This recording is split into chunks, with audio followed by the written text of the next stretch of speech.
Mr. Deputy Speaker, sir,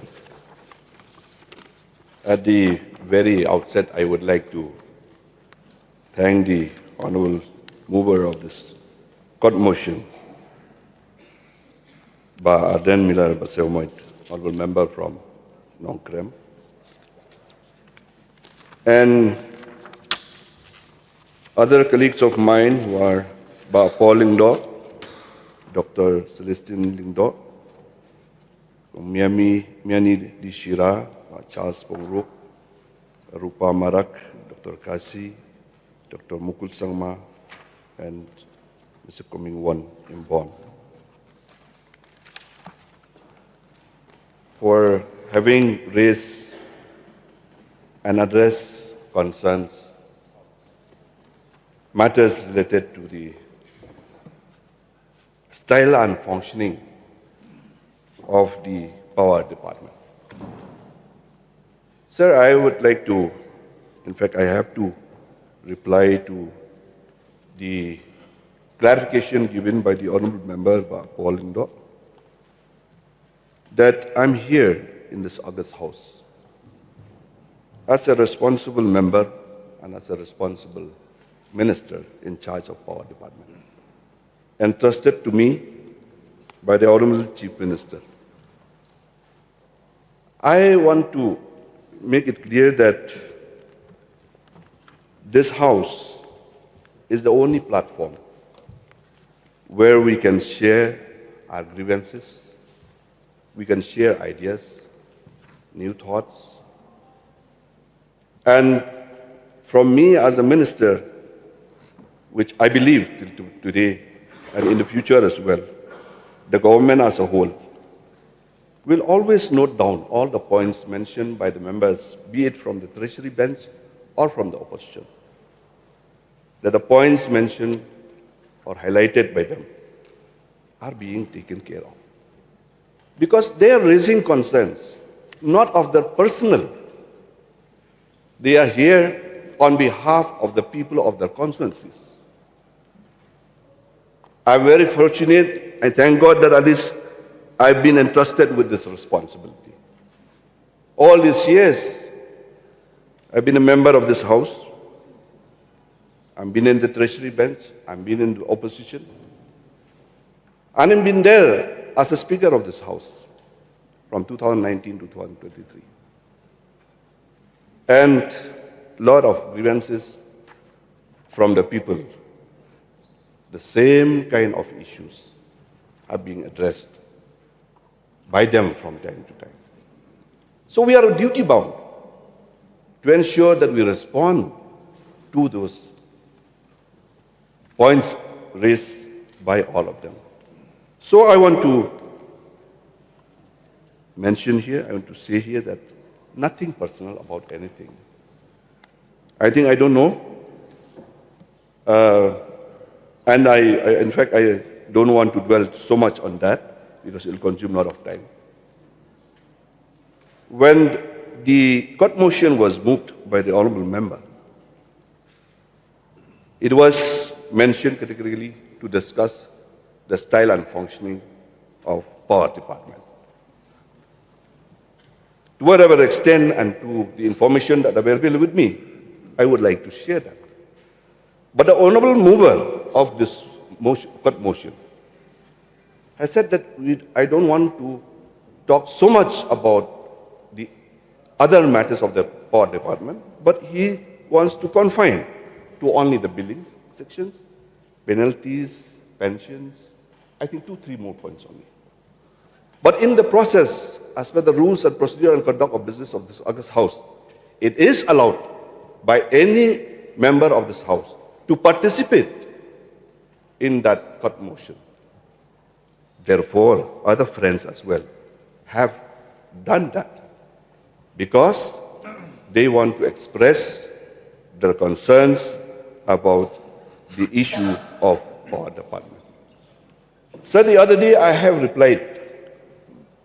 I believe that all the honorable members have listened very carefully about each and every point that I have raised. Responding to the motion raised by the Honorable LO with regards to the power department only. Today, if I have to mention all those points again, it will be a repetitive kind in nature. I will skip some which are not needed for today, but I'm compelled to repeat few points which will be for the benefit of the members of this August House.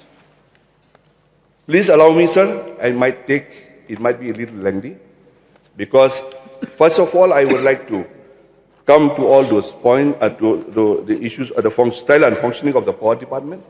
Thereafter, I will try to respond to each and every point addressed by all the honorable members to ensure that fairness of response to me.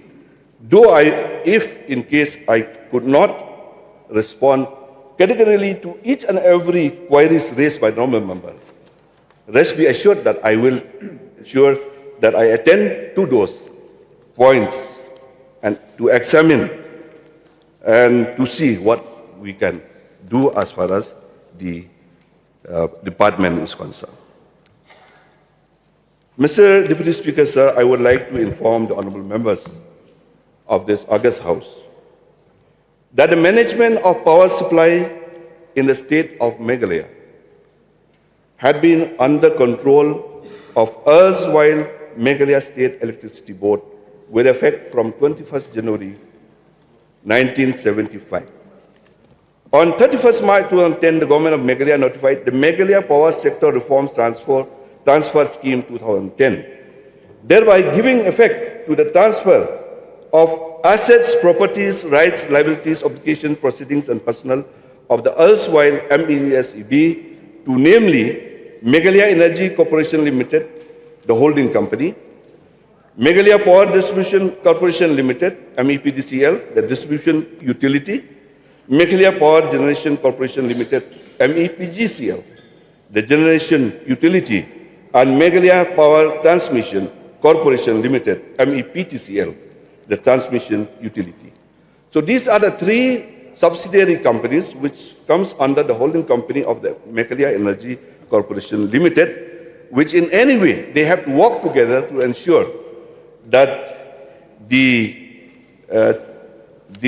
power matters are being taken care of. These have commenced commercial operation as independent entities from 1st April 2013 onwards. The MECL and its subsidiaries at present has a total strength of 2,300 regular employees and 1,825 contractual employees and 329 casual employees. Sir, why do I have to say this? The point here is that I wanted to inform the House what is the present status of the style and functioning of the power department, then and now. So when it comes to Meghalaya Power Generation Corporation Limited, the Meghalaya Power Generation Corporation Limited in the state own generating company which supplies power to the Meghalaya Power Distribution Corporation Limited. The entire generation portfolio of Meghalaya Power Generation Corporation Limited is hydro, and hence MEPGCL is one of the few entities in India which is completely green in nature. What is the installed capacity in the generation portfolio of MEPGCL? I am to mention here that number one is the Umyam Stage 1 Sumer, a storage type of with a capacity of 4 into 9, which commissioned in 1965. Umyam Stage 2, Sumer, power channel Pondage, 2 by 10 megawatt from 1970. Umyam 2 Stage 3, Kedam Kulai, Pondage, 2 by 30 megawatt, 1979. 4, Umyam 2 Stage 4, Nongkelem, Pondage, 2 by 30 since 1992. Sonapani MHP, run of river, 1 into 1.5 since 2009. Mintru Leshka HE project, run of the river, 3 by 42, commenced on 2012 and 2013. New Umtru HE project, Pondage 2x20 since 2017. Lacro MHP run of the river 1x1.5 since 2019. And Gunal SHP run of the river 3x7.5 megawatt since 2023, which means the total capacity that all these power projects have is 367.50 megawatt. Now, when it comes to the operational performance of the generating stations, the annual generation in million units, I would like to mention here, if I not say, each and every year in details project-wise, what I'll give in total for the financial year 1920, Umiam Stage 1, Umiam Stage 2, Umiam Stage 3, Umiam Stage 4, Sonapani MHP, Mintru Leshka, New Umtru, Lacro MHP, and Ganol SHP. For the financial year, they have the annual generation of 1,078.69 million units. Today, also they have 1,034.82 million units for the financial year 25. Since most of the stations are run-off river stations, situated on the rain-fed rivers, the generation in any year is largely dependent on the quality of monsoon in that particular year. Further, in terms of the plant availability factor, almost all the generating stations have shown an increasing trend. The plant availability factor achieved in past 3 years is tabulated as follows. I am to mention here that the plant availability factor for financial year 2024-25 for Umiam Stage 1 is 95.67%, Umiam Stage 2 at 99.73%, Umiam Stage 3 at 90.81%, Umiam Stage 4 at 87.33%, Sonapani at 98.87%, MLHP at 93.84%, NUHP at 99.59%, Lacro at 95.29%, Ganol SHP at 100%. So the weighted average availability of the station for financial year 24-25 has been 94%, which is the highest since incorporation of the corporation. Sir, ongoing projects, I am to mention here that renovation and modernization of Umiam Stage 3, which we call the RMU. The Umiam Umtru Stage 1 Sumer power stations and Umiam Umtru Stage 2 power station Sumer were commissioned in 1965 and 1970 respectively, as mentioned by me. The Stage 3 power station at Kendam Kulai and Stage 4 power station at Nongkilam were also commissioned, as I mentioned, in 79 and 92. In the recent past, 2 of the hydel power projects were renovated and modernized, and these are the Umiam Stage 1 power station and the Umiam Stage 2 power station. This is in the year 2003 and 2012, and the Umiam Stage 2 power station was also upgraded from 2 by 9 megawatt to 2 by 10 megawatt. Umiam Umtru Stage 3 hydroelectric power plant is a power station which was commissioned in 1979 and has been running for the last 45 years. Accordingly, renovation and modernization of Umiam Stage 3 was taken up. This scheme includes complete RMNU of Umiam Umtru Stage 3 power stations and consists of the following packages, which is the first package, the rehabilitation of electromechanical equipments, and the package 2 of the rehabilitation of hydro-mechanical and civil facilities. As a result of this project, the existing capacity of the Umiam Stage 3, which is 2 by 30 megawatt, is expected to increase to 2 by 33 megawatt. That is the augmentation of the capacity by 6 megawatt. Apart from the increase in the generating capacity, the RMNU will also result in increase in the life of the project, as the useful life has already been outlived. The cost of this project is 407.36 crore. This project, I would like to mention here, that is not coming from anywhere, but in details, 77.6% of the funding would be coming from JICA through the external aided projects, the JICA Official Development Assistance Loan to Government of India, which will be taken care by Government of India, and which comes to about 316 crore, which comprises of the works and balance 22.4% would be provided by the state government, as the Honorable Chief Minister has already highlighted in his budget speech. And this 22.4% will be provided by the state government, which will mainly comprise of the taxes and duties as counterpart funding. The part of the project to be funded by the government of Meghalaya, therefore, comes out to be just 91 crores. The project is nearly completion and is expected to be completed by June 2026. MEPGCL is making all the efforts to commission the project before onset of the monsoon to avoid the station being out of generation in the peak generating season.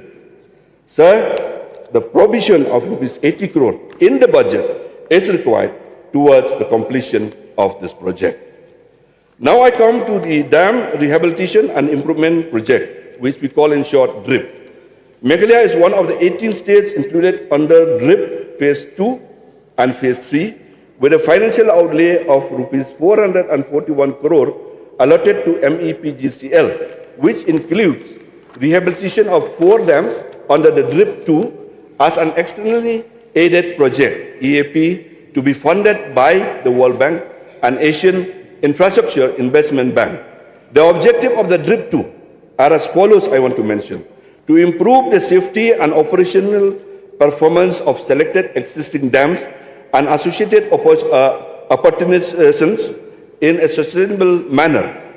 Number 2 is to strengthen the dam safety institutional setup in participating states as well as the central level. The next one is to exploration of alternative incidental means at few of selected dams to generate the incidental revenue for sustainable operations and maintenance of dams. The dams in Meghalaya covered under the scheme are the following: Yam Stage 1 concrete dam and 2 earthen dikes, Phase 2 and Phase 3, which comes to the sanction cost of 215.45 crores. Yam Umtru Stage 3, Phase 1 and Phase 3, 73.10 crores. Yam Umtru Stage 4, Phase 2 and Phase 3 to 77.43 crores. Mintru Leshka Stage 1, Phase 2 and Phase 3, rupees 75.03. So under this DRIP, Phase 2 and Phase 3, the total sanction cost will be 441 crore. Now, how do we get this fund? The funding pattern of the project, which I mentioned above, will be like this. The project cost will be 441 crore. Loan from World Bank, 80% of the project cost, comes to 352.80 crores. And 90% of the loan will be passed on to the government of Meghalaya by the government of India as grant, 317.52 crores.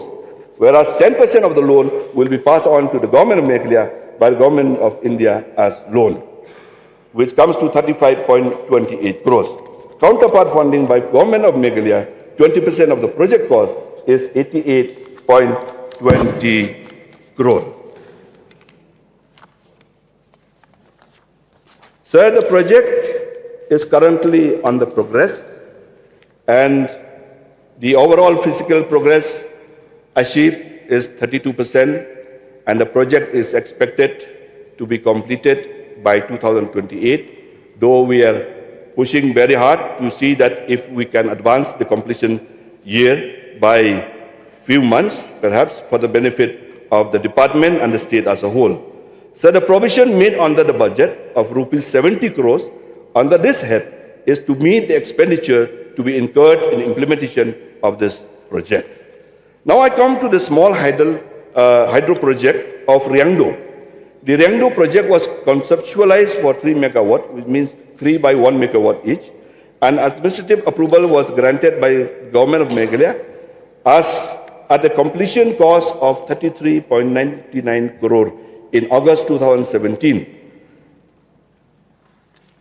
In September 2023, MEPGCL took the re-engineering of the project and IIT Roorkee was engaged for the same. IIT Roorkee has submitted the DPR for upgradation of the project from 3 megawatt to 6 megawatt with an estimated completion cost of 68.32 crore. Further, the design energy of the project also increased from 17 million units annually to 28 million units annually.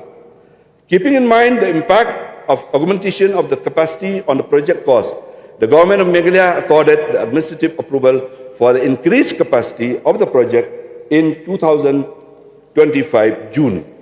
Therefore, the provision of rupees 15 crore has been kept in the budget for expenditure expected to be incurred in the next financial year.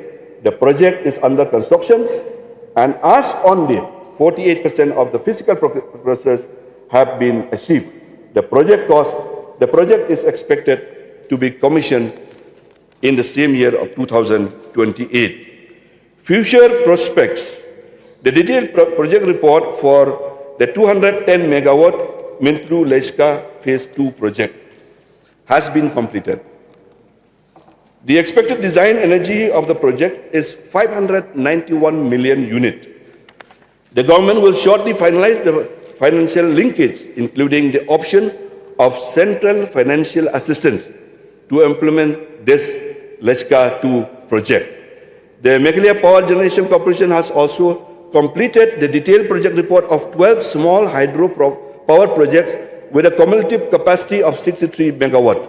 However, in the absence of the scheme of the Ministry of New and Renewable Energy, Government of India possibilities are being ventured out to develop those projects through PPP mode.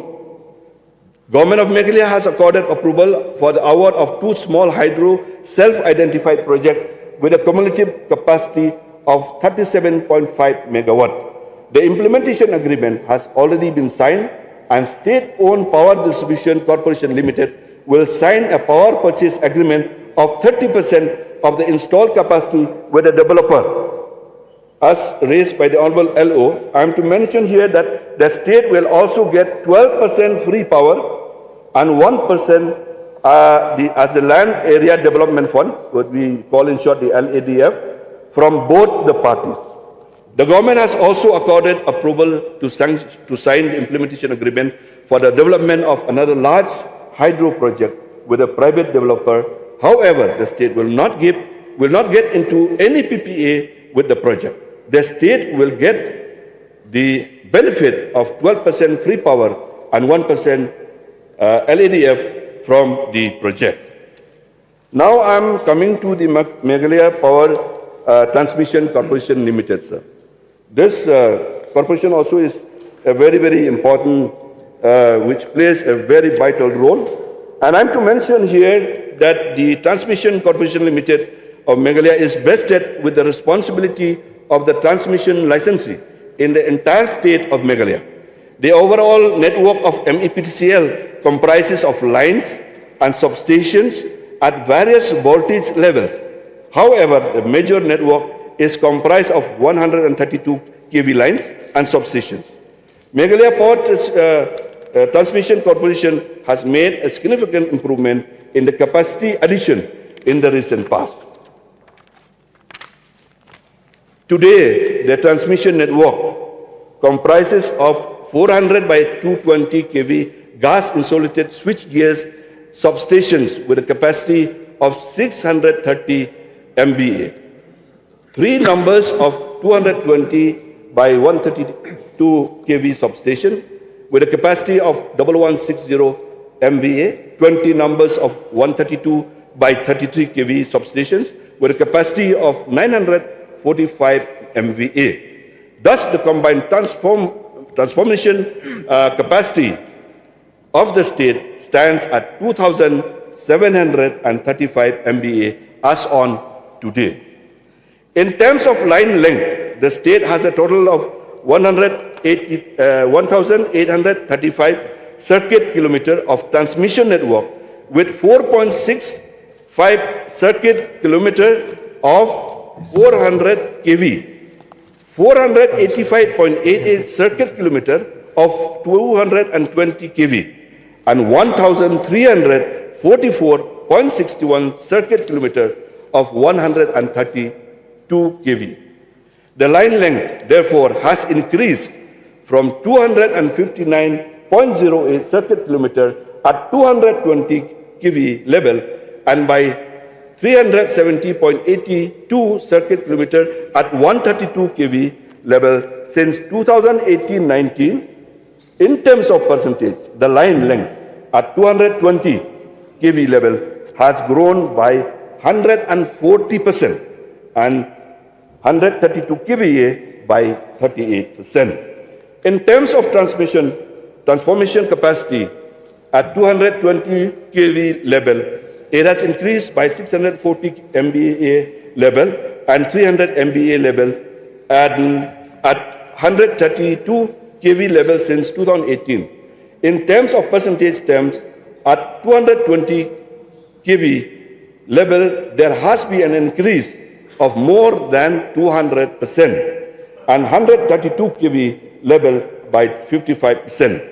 As seen above, that more focus has been development of new 220 kV infrastructure, and to upgrade the 132 kV infrastructure to reduce the transmission losses because of higher voltage. With the above efforts, the transmission system availability factor has increased from 96.85% to 99.70% in the last 7 years, which means 2018-19 to 2024-25. Similarly, in the same time frame, the transmission losses have come down, as I mentioned in my reply in the submission of the supplementary demand, has come down from 5.13% to 2.53%, which clearly indicates the robustness of the state transmission network. Some of the important transmission projects have completed in the last 7 years, including construction of new substations at New Shillong, Phulbari, and Minkre, including 138 kilometers of 132 kV DC Ampati Phulbari line, and we are also augmenting 6 existing grid substations to higher capacity to meet the growing power demands. Now I am to highlight it and inform the House that there are projects which are under construction right now. The Meghalaya Power Transmission Corporation Limited is currently working on the following projects. The construction of the 132 by 33 kV Nongpo substations and associated 132 kV lines on the Saski, and we targeted that the completion date of this is 2026-27. And since I have visited the new site personally, along with my officers, I feel that this is possible that this new substations will commence. The second one is regarding the augmentation of the 132 by 33 kV Nehu substations from 2 by 20 MVA to 2 by 50 MVA under Saski, which we also look forward for the 26-27. And the third one is the construction of the 132 by 33 kVA Maukhanu substations and associated 132 kV lines under PMD Vine for the year 2027-28. Now the fourth one is the augmentation of the 132 by 33 kV Maulai substations from 3 to 20 MVA to 3 by 50 MVA under NESITS O3, with balance funds to be met by the state government by 2027-28. Further, Mr. Speaker, sir, I am to mention that in order to improve the efficiency and cattle load growth following all grid substations are being augmented. The 132 by 33 kV Sora substations from 1 by 12.5 MVA to 2 by 12.5 MVA is completed. I am compelled to mention the details of this because honorable members from the respective constituencies, at least they will be aware that these are the works which are going on, and so that at least they can respond to the grievances or addressed by the people of those areas. Now the other one is regarding the 132 by 33 kV Nehu substations from 2 by 20 MVA to 2 by 50 MVA is under progress. 132 by 33 kV non-storing substations from 1 by 20 MVA to 2 by 20 MVA is under progress.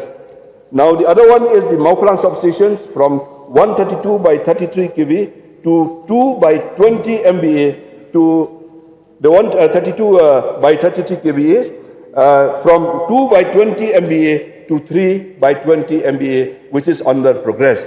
The other one of the Nangal Bibra 132 by 33 kV from 1 by 20 MVA to 2 by 20 MVA is under tendering process. Sir, what are the future prospects of the transmission? Proposal has been put up by MEPTCL to government for reconducting and strengthening of the following 132 kV single circuit lines under MEPTCL by HTLS, which means the high tension LOSAC conductor. These are the 132 kV single circuit line from stage 1 to Maulai, 132 kV single circuit line from stage 1 to Umyam, 132 kV single circuit line from Umyam to Nehu, 132 kV single circuit line from Clariat to PGCL line 2, and 132 kV single circuit line from Nehu to Maulendep by Panther conductor, 132 kV single circuit line from Maulai to Sora by Panther conductor. Sir, the ongoing project provisions of rupees 150 crore has been kept in the budget to meet the expenditure to be incurred. Now I come to the next one, which is the Meghalaya Power Distribution Corporation Limited. This corporation is responsible for managing the affairs of the distribution in the power sector in the entire state of Meghalaya. It serves more than 7 lakh consumers with a connected load of around 1400 megawatt. Mr. Speaker, sir, I like the other two corporations, the MEPDCL, has been making rigorous efforts to improve the reliability and quality of supply to the consumers of the state. To improve its commercial parameters, a multi-pronged strategy is adopted by the MEPDCL. I want to mention here, infrastructure addition in the past 7 years. What the MEPDCL has done. MEPDCL has been aggressively taking up various schemes involving the capacity addition in the distribution infrastructure. It has constructed 2,207.73 circuit kilometers of new HT lines, 1,254.94 circuit kilometers of new three-phase LT lines, 2,359.55 circuit kilometers of single-phase LT lines, and has installed 2,676 numbers of new distribution transformers. As a result, the LT lines have increased by 58% in the last 7 years, while HT lines have increased by 38% in the last 7 years. The number of distribution transformers have increased by 31% in the same time span. MEPDCL also has added 33 new 33 by 11 kV substations and augmented 41 existing 33 by 11 kV substations. Sir, I am to mention here that these are not achievements. These are part and parcel of the process, that the progress of the work that the power department has been doing, be it in the transmission, the generation, and the distribution.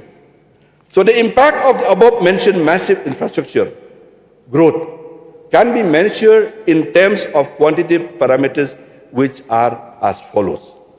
I am to categorically mention here, and I would like to repeat what I have already mentioned in the other day in this floor of this house, that the aggregate technical and commercial losses have improved because of the above infrastructures that have taken place. It has improved from 37.27% in 2018-19 to 10.76% in 2024-25. The next one, collection efficiency has improved from 87% to 107%. I want to make it clear here. It should be 100%, but why it's 107%? Because there's a backlog of some of the backlog of the previous years.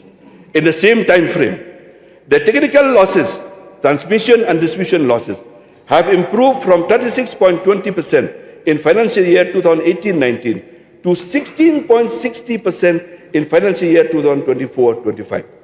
The ACS ARR gap of the corporation, which is one of the major indications of the financial health of the DISCOM, has improved from 1.18 per kilowatt hertz in financial year 2018-19 to minus 0.30 per kilowatt per hour in 2004-2005. Huge improvement, sir. Now, I have also, I'll mention later to the points raised by all the honorable members. The hours of supply, of power supply, improvement in the distribution infrastructure, better power management, and improved services has resulted as an improvement in hours of power supply in both rural and urban areas. Always there's a room of improvement. I will share this with the August House, but still, there's still a room for improvement. For financial year 22-23, average hours of power supply in rural areas, 21.40 hours. In urban, 23.04 hours. In financial year 23-24, in rural, 21.52 hours. In urban, 23.14 hours. I'm to inform the House that for this financial year 24-25, in rural, we have jumped to 22.55%, 22.55 hours, and urban is 23.21 hours. Sir, I'm happy to inform the House that there's no load shedding in the state for the last 2 years. This, I want to make it very clear, sir. There's no load shedding in the state for the last 2 years. Though there have been interruptions, I agree, sir, in the state in power supply in recent past. But, sir, from this platform, I want to inform once again that the state is currently implementing 2 schemes about which I will talk in detail, which include massive expansion and augmentation of the distribution infrastructure. And for the implementation of these schemes, scheduled shutdowns are being taken, sir. Though I have said that there's no shutdown in the last 2 years. But scheduled shutdowns here are being taken. While management of power supply, one of the key areas of improvement of MEPDCL has been the management of power portfolio, sir. As I mentioned, we all know that the state is having maximum demand of power in the months of January to March, which is complementary to the rest of India, which witnessed maximum demand during summers. To take advantage of this, MEPDCL was getting in banking agreements with other states wherein transaction was settled in terms of energy only and there was no monetary benefits to the state. That was the arrangement then. Sir, however, from October 2023 onwards, MEPDCL has taken very drastic steps, decided to stop getting into swapping or banking transactions, and instead decided to trade the surplus power available in a monsoon month in the market to ensure that revenue is generated and save, and at the same time the burden of the power purchase expenses on end consumers could be reduced. This is a win-win situation for all, consumers and the state as a whole, and the corporation as well.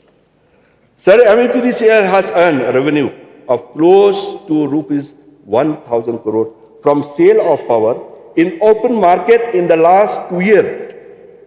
2 years, 2024-25 and 2025-26 till date. Discovering a rate of rupees 7 per kilowatt hour in open market against the rate of rupees 4.85 per kilowatt hour discovered in financial year 2021-22. Further, the rate of purchase from open market has been reduced to 2.43 per kilowatt hour in financial year 25-26 as compared to the rate of rupees 3.75 per kilowatt hour in financial year 2021-22. This is power trading. And all these efforts have helped to reduce the burden of power purchase cost in tariff of the end consumers. Now let me spell out, sir, the ongoing projects of the Meghalaya power distribution sector, how to improve on the improvement power projects under ADB funded. The power project from the government of Meghalaya for financial assistance from Asian Development Bank for Meghalaya power distribution sector improvement project was accorded approval by the Department of Economic Affairs, Fund Bank and ADB division, and recommended by ADB in the year 2020. Approved cost is rupees 1,241.51 crore, and the funding pattern of the project is as under.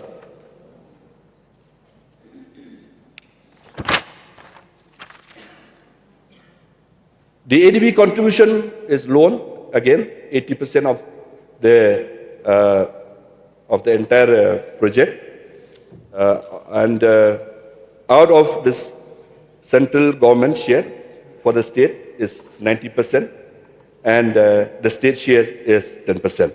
State government, therefore, 20%, which is in millions, 33.2 million US dollar. It may be mentioned that the total share towards counterpart funding is only 46.48 million US dollar. The overall objective of the project is to improve reliability and quality of power supply for distribution consumers in the state and strengthen and modernize the power distribution network, reduce technical and commercial losses, and improve the power quality of the distribution network in the entire state of Meghalaya. Major works being undertaken under scheme include installation of 24 numbers of new 33 by 11 kV substations and augmentation, renovations and bay extension of 45 numbers of existing 33 by 11 kV substations, installations of new 33 kV and 11 kV lines and Honorable Minister, you may sit down. It is now 2 o'clock. In exercise of Rule 11 of the Rules of Procedure and Conduct of Business, I will extend the House till this demand number 11 is disposed of. You may please continue. Thank you, Mr. Speaker, sir.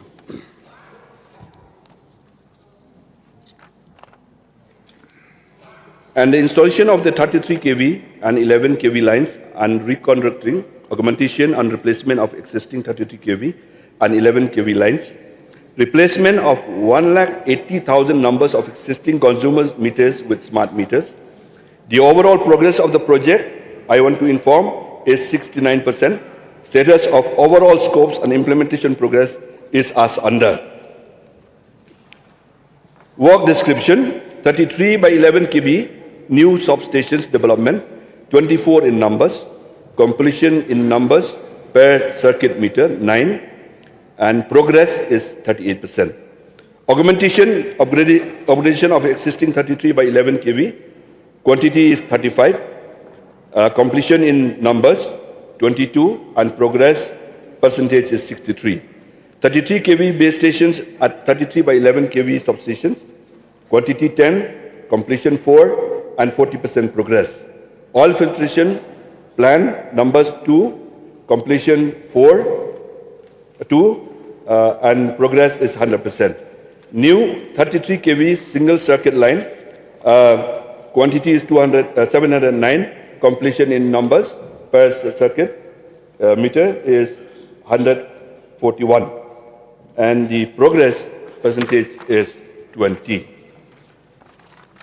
New 11 kV single circuit line, 356 in numbers, and completion is 75 numbers, and progress is 21%.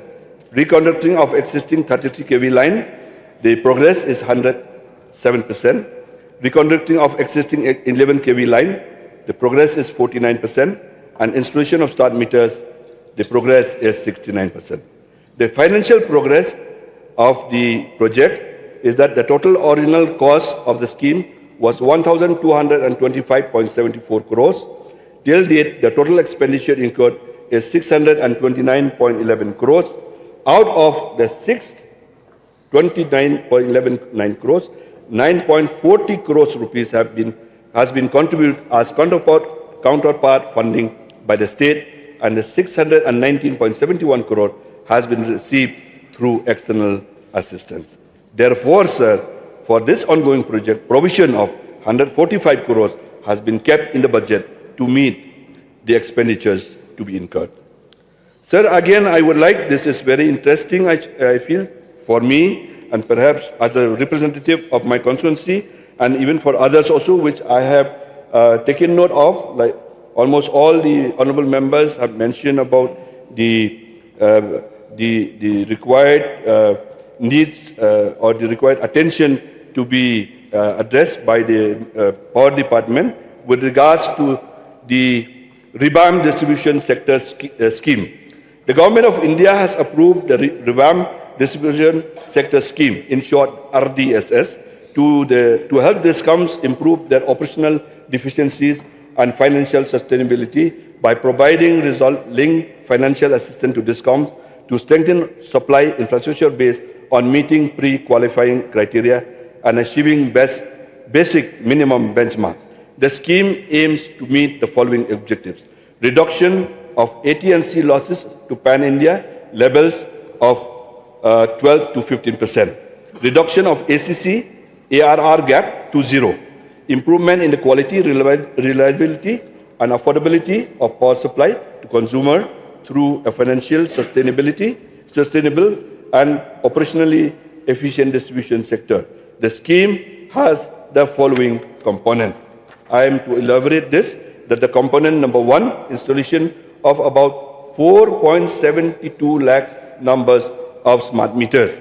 Component number two, loss reduction works, comprising of the distribution infrastructure expansion and augmentation. Additional household electrification works. Number one is another one is the present status of the smart meters. I am to highlight that the GTP approval and project implementation plan has been approved, and the installation of smart meters will start shortly. Number two, the present status, loss reduction works. The distribution infrastructure loss reduction works has been awarded on 27 September 2023 in 10 packages covering all the districts of Meghalaya, and the target completion date for completion is 31st March 2027. The overall progress of loss reduction work is 40% as of today. The package-wise progress as on date is in details, which it will take a lot of time if I go by that, because it will be subdivision-wise and district-wise.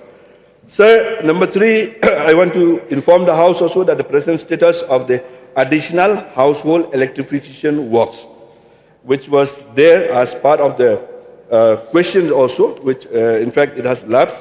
So the additional household electrification, I want to clarify here, so that has been awarded, which was been awarded on the month of December on 11 last year, 2025.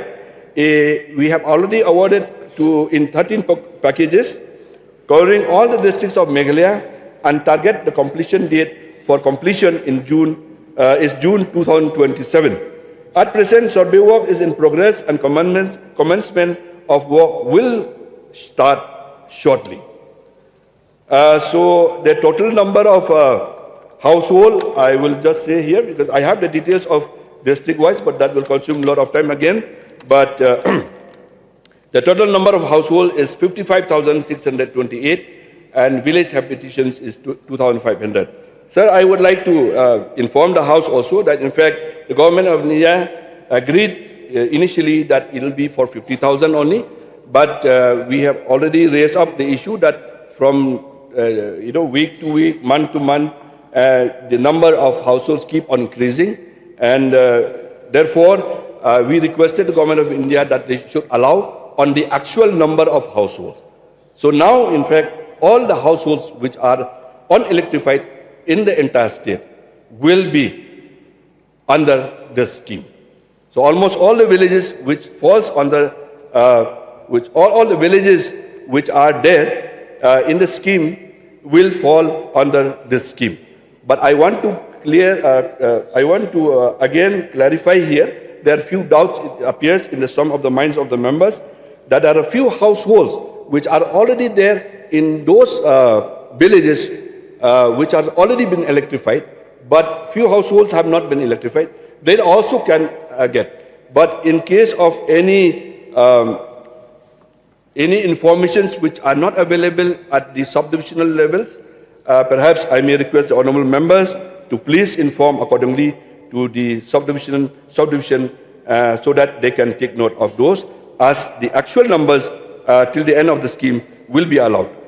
Sir, I want to inform the House also that the projects under special assistance to state for capital investment under the SASKI, which we call, and the approval has been accorded for construction of 33 by 11 kV substations at following locations under, as I mentioned, the SASKI.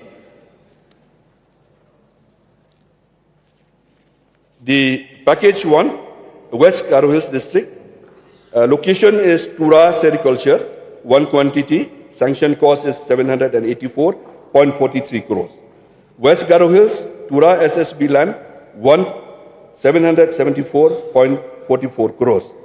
West Garo Hills, the Cup Grey, 1 number, 636.37 crores. So 3 in West Garo Hills comprise of the sanction cost of 2,197 lakhs. I stand corrected, sir. Is 787.43 lakhs, 774.44 lakhs, and 636.37 lakhs. The total of 3 numbers of the substations will be 2,195.24 lakhs, sir. Sir, in West Garo Hills, in the package 2, there's 1 number, amount is 677 lakhs. South Garo Hills, under package 2, Karukol, 1 number, amount is 738.88 lakhs. There are 2 numbers, the total is 1,415.88 lakhs. North Garo Hills, package 3, Bhatta, 1 number, 454.55 lakhs. East Garo Hills, Cherangre, 1 number, 755.15 lakhs. 2, 1,209.7 lakhs. So the total will be 7 substations with the amount of 4,820.82 lakhs. Tenders have already been floated on this February, 13 February 2026. We will see that it's being awarded to the right party at the earliest. Sir, over and above the MEPDCL, MEPGCL, and MEPTCL, there's a Chief Minister's Solar Mission. This mission was launched by the Honorable Chief Minister on the 11th of August 2023. The mission provides 50% subsidy for large units and 90% for small units, with only 10% upfront beneficiaries contribution, supported by bank finance soft loans. The key objective of CM Solar Mission are as under. The objective of the CM Solar Mission is to provide the energy security to the rural population of the state of Meghalaya through the use of distributed renewable energy DRE sources to promote the clean and green energy. Promote green and clean energy access to the rural and urban communities of Meghalaya. empower village communities to become more self-reliant in meeting energy needs and help them to save money to electricity bills. Promote new and innovative technologies for different consumer categories, including households, CHCs, PHCs, and schools, and so on. Another one is to support in strengthening local economy and employment generation. Support for high capacity institutional and educational sectors in mitigating the higher electricity bills. Support in improving the Sustainable Development Goal, the SDG, which we call in short 7, affordable and clean energy. Now I am to address here the progress under this mission. As on 9 February 2026 this year, installations have been completed in 206 numbers in LP schools and 449 numbers in households. The tendering process is currently under process for the remaining system capacities under the mission. 2,868.79 kilowatt SPB power plants and decentralized solar applications have been installed under the mission. Additional 10.57 megawatt SPS systems under CM solar mission, solar street lights, and 50 kilowatts solar power plant at St. Mary's College have been installed. Sir, the provision for this 20 crore has been made in the budget to meet the expenditure to be incurred in the implementation of the scheme in the next financial year. And I'm to thank the Honorable Chief Minister that this money also, which we have proposed, is based on the consideration that he has attended, understanding the seriousness of the need to promote solar in our state. Now, the reasons for continued support required for MECL. This is what I have already mentioned on the other day. And, sir, in my reply to the court motion, as I said during the vote of supplementary demands, I have already elaborated on this issue very broadly, in fact, and the need of continued financial support to the MECL. But as I mentioned the other day, that it will be for a few years only, sir. It will not be for long. MECL has to sustain and has to be sustainable corporation. Sir, I would like to reiterate that there have been several legacy issues which are now in the process of being settled. It's a legacy. We knew that in the past, a lot of attempts have been made, but it did not click. It did not work for reasons best known at that point of time, sir. But at this time, I am standing here, sir, I realize and accept that the corporation is really moving in the right direction. As I have already said that the other day, I would like to repeat the same, sir. So, I am to mention that the most prominent ones are that the delay in financial turnaround of the DISCOM due to absence of operational funding requirement, as mentioned by the Honorable Alwar. I think this is what we are here. As I have already mentioned, that the funding requirement under this head was to the tune of rupees 1,165 crore, which was never provided to the corporation as committed under the UDAI MOU which was signed. Number two, loans of the corporation which are not covered under tariff. The corporation as on date has a total loan outstanding amount to rupees 2,015.75 crores, out of which loans pertaining to MECL bonds amounting to 630 crores rupees. As I mentioned the other day, PFC Atman Ribhar loan amounting to 423.55 crores, and the REC Atman Nirbhar loan amounting to rupees 393.34 crore are not allowed, which are not allowed in the tariff. The total amount of such loan constitutes to 72% of the total outstanding debt of the corporation. All the merger loans of the MCCL and its subsidiary will be over as targeted by March 2031. Transmission Corporation has already paid all its loan and its debt free now. All efforts are being made that no additional loan is drawn from any financial assistance. This is the sincere efforts. Loans availability we can always get, but all efforts are being made that no additional loan is drawn from any financial institutions. Funding of pension corpus. It is also pertinent to mention that at the time of trifurcation, as I mentioned the other day, the same I'm repeating here, of MECL and into MEPCL, MEPGCL, MEPTCL in 2013, Government of Meghalaya has committed to take over the pension liability of rupees 840 crores. At that point of time, honorable members have already highlighted that. And however, till 2023 and 24, no funds were released from Government of Meghalaya against this, and the fund requirement of pension and gratitude corpus reached to rupees 3,400 crore as per the actuarial valuation report of 2022-23. Mr. Speaker, sir, I have already highlighted all the points, style and function of the power department. Sir, I'll come and I would like, as I mentioned, to address point by point in short, without taking so much time.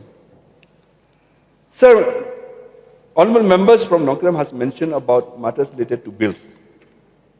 In the Electricity Act 2003, MEPDCL can raise the bills up to 2 years only, not beyond that. However, we are billing every month. But gaps are there. We accept it. Gaps are there for whatever reasons. So even if late in some cases, we are legally okay to bill. Now when it comes to installment option, is there or not? MEPDCL has brought a one-time settlement scheme to the consumers where 100% waivers was given in late payment penalty. Only the actual power consumed bills they'll have to pay. But other late payment penalties are being waived off. So when it comes to smart meters are installed so that the issue of late billing is resolved and people get bills on time and they can track and monitor consumption. And we have already, as I mentioned just now, we have already installed about 1.2 lakhs, if the figure is not wrong, 1.2 lakhs meters so far. And till today, there's no complaint from those smart meters which are already installed of late billing, especially in these cases. Sir, question from honorable members also have been raised when it comes to industrial consumers. There has been no case of theft detected so far. All the 50 kilowatt and above consumers are now being metered at 2 meters. One is at the premises and another one outside in the nearest pole. Outside the premises, where we see that both the readings are matches and monitored very closely, sir. Above 50 kilowatt, we have started putting 2 meters. We have put the feeder meters, monitor the losses in the feeders, especially in industrial area, as mentioned by honorable members. In industrial area, all feeders are monitored on National Feeder Monitoring System patrol. This is one step which we have already taken action. We are already in. Till now, no areas are due to industrial consumer except those disputes legally in the court of law. This I want to make it very clear. Because for them especially, it's a big amount. So we have to ensure that the bills raised to them are being paid to the corporation. Feeder-wise, energy audit is done by the Bureau of Energy Efficiency and quarterly data is made available to Ministry of Power and uploaded on MECL website. It is in the public domain, sir. We are not hiding anything. It is in public domain. This is what I want to assure the House. With regards to the Raja Bagan substations, I think not Rajabala, if I'm not mistaken, Raja Bagan, I think, substations. We're proposing to upgrade these substations under the EAP along with other infrastructure awards in that entire area also. Sir, with regards to time taken as raised by the Honourable Member, now from 1st April 2026, the new online system would be rolled out, and it was based on inputs from all MLAs only. That's why I said we always consider a constructive note. Honestly, till now, I consider all constructive notes from all the honourable members. I will not deny that. It was based on inputs from all the honourable members. The entire system would be online, monitored, and dashboard would be created. There is where we will find where the problem is. And we are going to take very serious note of that. Right from the application, to the estimates, to the deposit of money, release of material, and installation, and everything will be online. All this will be online. And expected, and we do expect, that this will improve a lot in terms of time. Once upon a time, even me also, it took almost 2 months or 3 months to get the connection. Sir, with regards to the vigilant works by the MECL, 2025-26, number of inspections done, 9,834. Total amount of penalty imposes 1.27 crores. And compensation paid is 1.25 crore. This is for the information of the House. Now when it comes to the franchisee, somebody has mentioned about FEDCO, SAI and all. Yes. The tariff cannot be imposed beyond the approved rate given by the Meghalaya State Electricity Regulatory Commission. Be it MEPDCL or the SAI or the franchisee or the whoever is doing the billing. Nobody can raise even 1 paisa also, sir. So it is very loud and clear.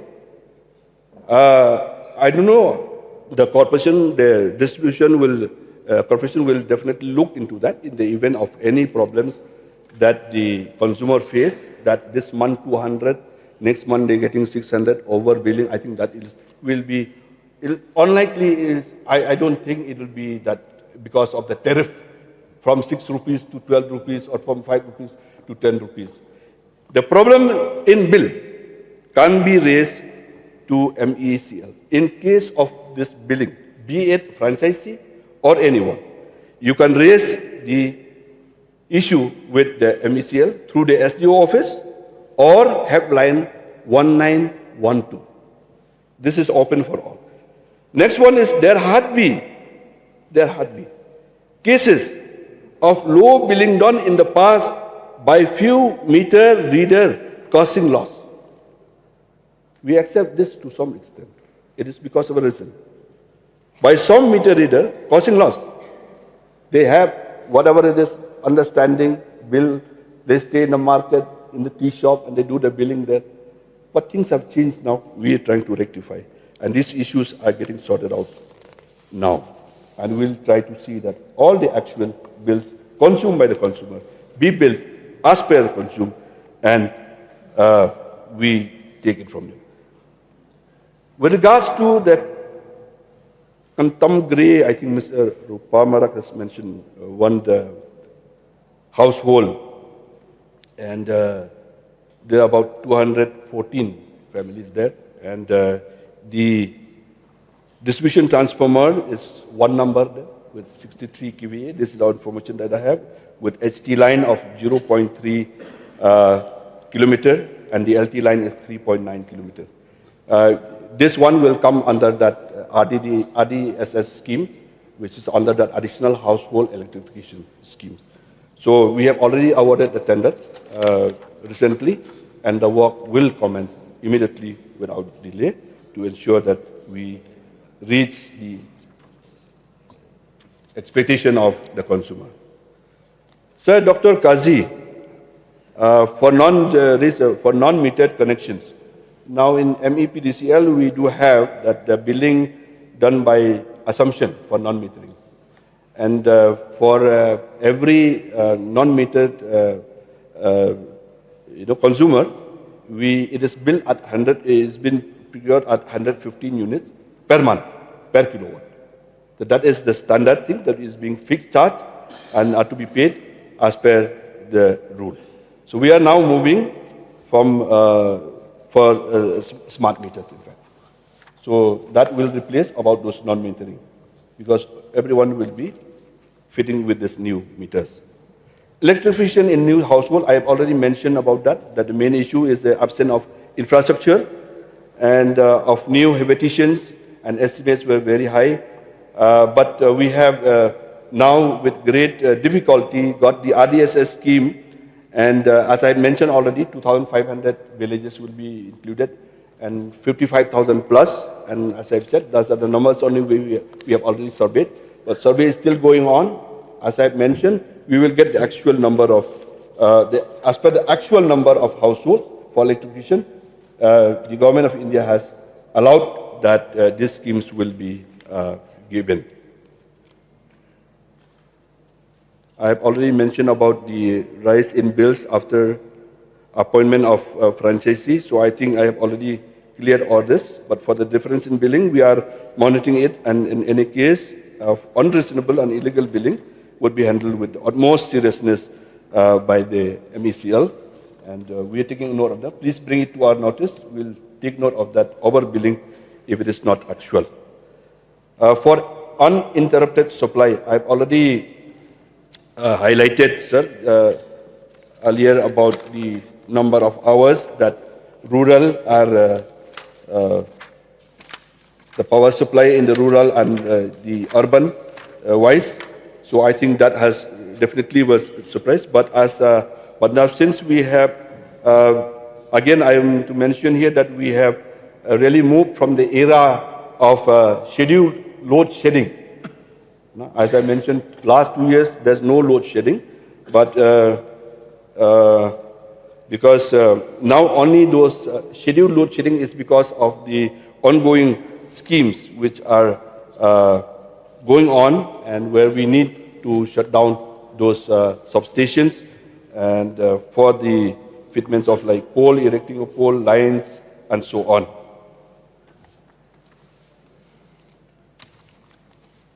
So with regards to the 11 kV feeders, some members have raised this point. I'm to mention here that there are about 345 numbers of total feeders, out of which 293 are on the National Feeder Monitoring System, as I mentioned just now. And as of today, this is the total, today, on this portal, as on the time that we started the debating on the court motion at 12:45, in the rural is 24 hours of supply, or supply is there, and even in urban also is 24 hours. So this is the monitoring through that portal which we have. And the national, in fact, national average urban is 22.22 hours, and in the rural is 22.29 hours. So, but today the reading is 24 hours, so I think we are very good in terms of this figure. So REST feeders are now in the process of bringing on the portal. We are trying to bring all the feeders in the portal so that we can monitor it by sitting in one place, the activities which is going on the ground. So this is data is very much in the public domain, and we have nothing to think. The issue of fault at LT level is of concern, and we will definitely look into. So with regards to transformer repairs, as many members have already highlighted, a new workshop open is in Khasi Hills and Tura in 2020-24, we're full-fledged, the total capacity being increased. In fact, at that point of time, it was 430 DT per year. But now, I have already mentioned in the earlier court motion also, that we have increased the numbers to 860 DT per year for repairs. So new distribution transformers are being procured to build up sufficient buffer stock, and the NABL association in the process to ensure quality of repair. And as I mentioned the other day about the certification, well as for new purchase. Online portal working for monitoring right from damage report to installation is monitored. Again, sir, this is also very important. Everything is going to be monitored very closely online. Sir, again, for the same case of transformer repairs, I think if you look at the other day, I have mentioned that yes, we are not satisfied with the percentage of transformer replacement, but as of now, as of today, it is 96%, which means 632 transformers have been replaced. But with this new system in place, I'm sure that we will try to target, if not 100%, at least 99% for the transformer replacement. So there's a bit of some cases left out. We will look into that, sir. Sir,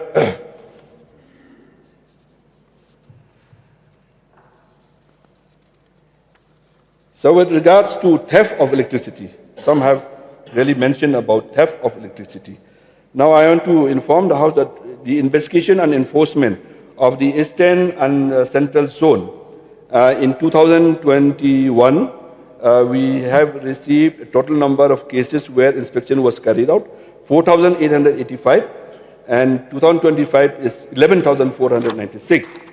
Now, number of cases where theft of electricity was detected, 281 in 2021, and 2025 is 572. Now, the estimated quantity of electricity energy considered as theft in above cases for the period in million units. We consider it that 5.194842. See, I say 5.20 million units in 2021. Today, the estimated quantity of electricity energy considered is just 0.32 million units. So this is the difference where we have said that the estimated such cost at that point of time is 0.81 lakhs, I increase, 0.81 crores, and now this year 2025 is 0.62 crores, which is 62 lakhs. Number of cases where penalties were imposed in that year 2021 is 245. Now this 2025 571. You may raise the point why now is 571. You can see that the aggressiveness of the corporation, that we are not leaving anyone whom we found that there's a theft of as far as electricity is concerned. So these are the areas that the corporation is looking into, and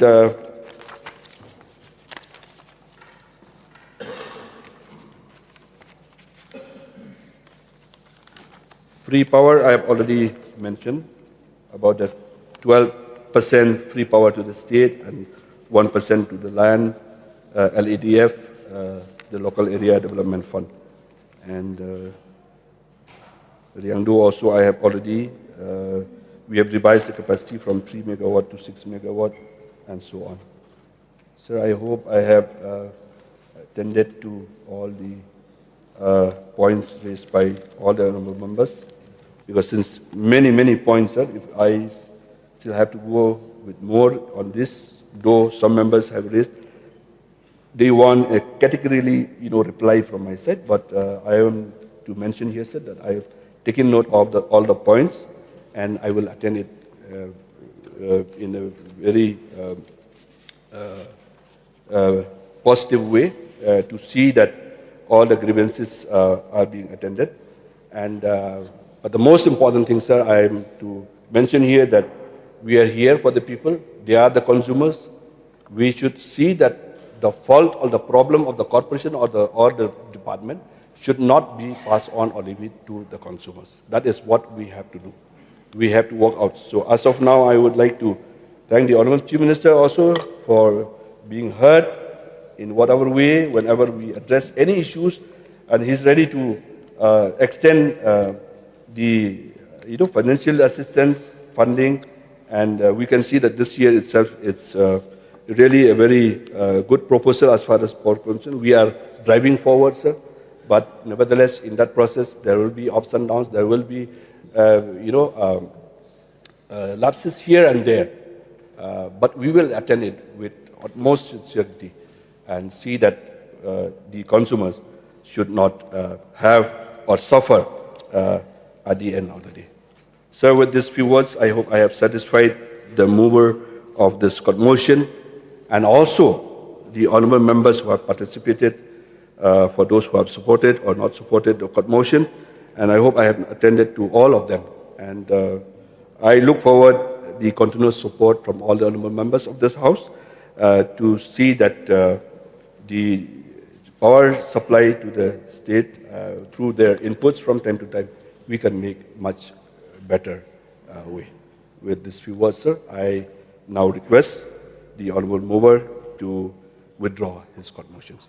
Now I resume my seat, sir. Would the honorable mover? Yes, please. Mr. Speaker, sir, before the honorable member, the honorable mover of the cut motion expresses his mind, I would like to require one clarification in terms of the intent on the generation front. Because as I have said, I think there's a huge potentiality of investment in power sector, both in hydro and thermal, keeping in mind the legal mining that has been started now. And therefore, whether we can again revive the whatever decision was taken by the NIPCO with the approval of the Ministry of Power, Government of India, to start the possibility of investing for establishing, at least even though it may not be 500 like earlier, but then smaller size of a thermal plant, coal-based thermal plant. And at the same time also to revive those areas where potential generation stations have been identified along the rivers, including Simsang, then Ganol, then Umyu, all those, Umngi, quite a number of them. Besides Kansi, of course, I think Kansi, the agreement has already been signed for, that is what the information that was made available for us as far as the decision of the government is concerned. So only this part, because it provides immense opportunity of various other associated collateral economic activities and employment opportunities. Besides, the kind of catalyst, rather the kind of amplification that it can have on various other interventions that is already being embarked upon by government, including potential attraction of investment on other sectors where power is very crucial. Honourable Speaker, in fact, I have taken note of that point, though I have missed out, but I am to mention here that the Kinshi Stage 1 270 megawatt implementation agreement has been signed already, and the Umran Small Hydro 13.5 megawatt is also the implementation agreement signed, and the PPA signing is under progress. So now the Nong Umer Small Hydro also is the implementation agreement is signed for 24 megawatt, and PPA signing is under process. Now, sir, when it comes to the thermal efforts, in fact, a proposal was received from private developer of 300, where they have proposed around 300 megawatt and thermal power project. The proposal was discussed at length, in fact, with this developer, and several negotiations were reached. However, since the proposal as of now is on hold, As the developer, their whole intention was basically proposing that he will sell 150 megawatt power to Bangladesh. So the in-house feasibility has also been prepared for another one, 250 megawatt, and possibilities are being explored to develop it through a PPP mode. So, however, this is also under examination. Now, as I already mentioned also earlier, that when it comes to the intent of the hydro, the new phase 2, Leshka, which is 210, I have already mentioned in my speech also, my reply.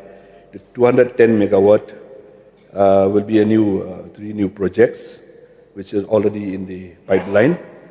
The NEPCO also, they are not that keen as far as as of now, and wanted to, in fact, add more green energy in that portfolio, as NEPCO has become, now as you are aware, part of the NTPC.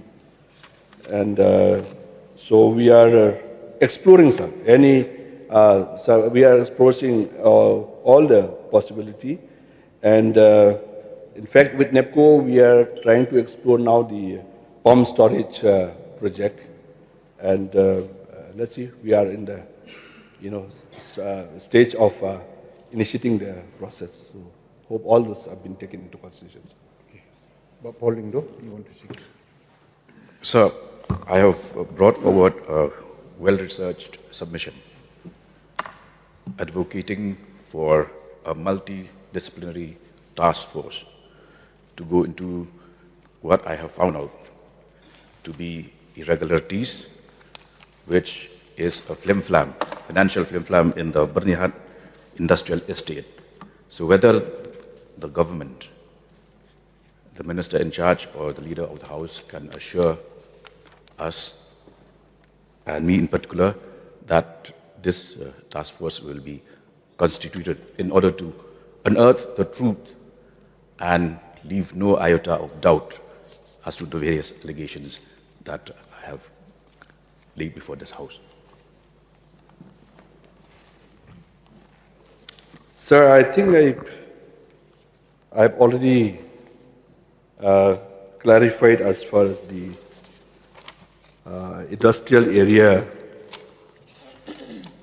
point which was raised by the honorable member, Paul. And I have also mentioned there about the double metering installed.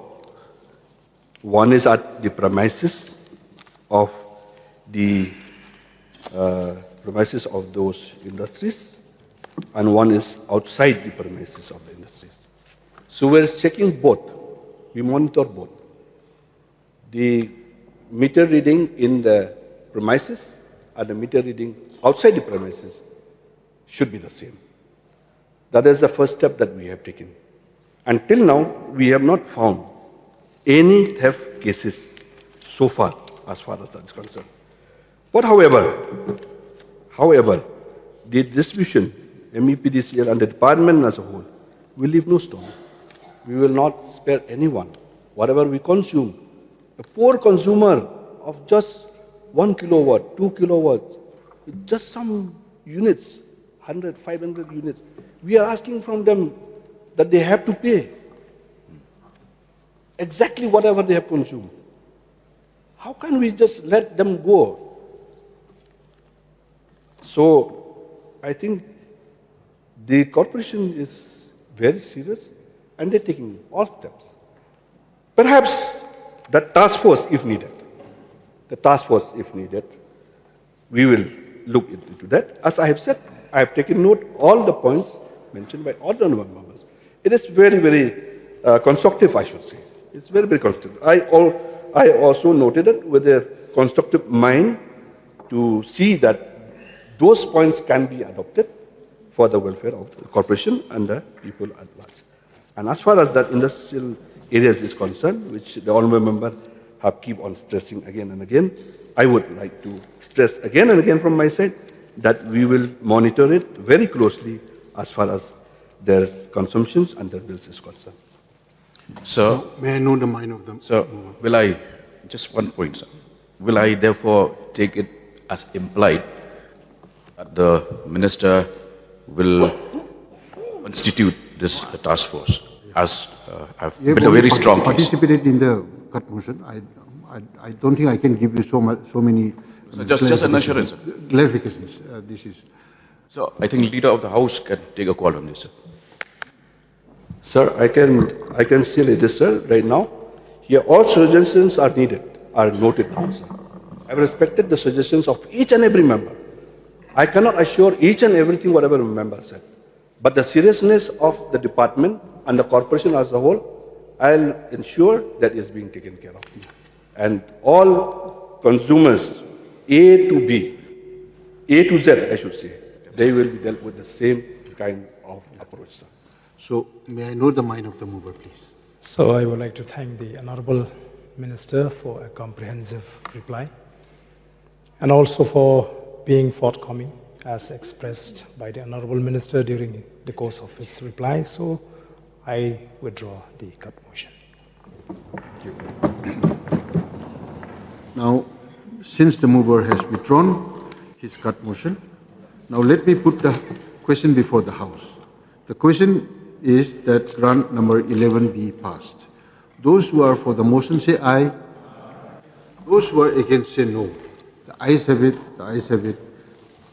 The motion is carried and grant number 11 is passed.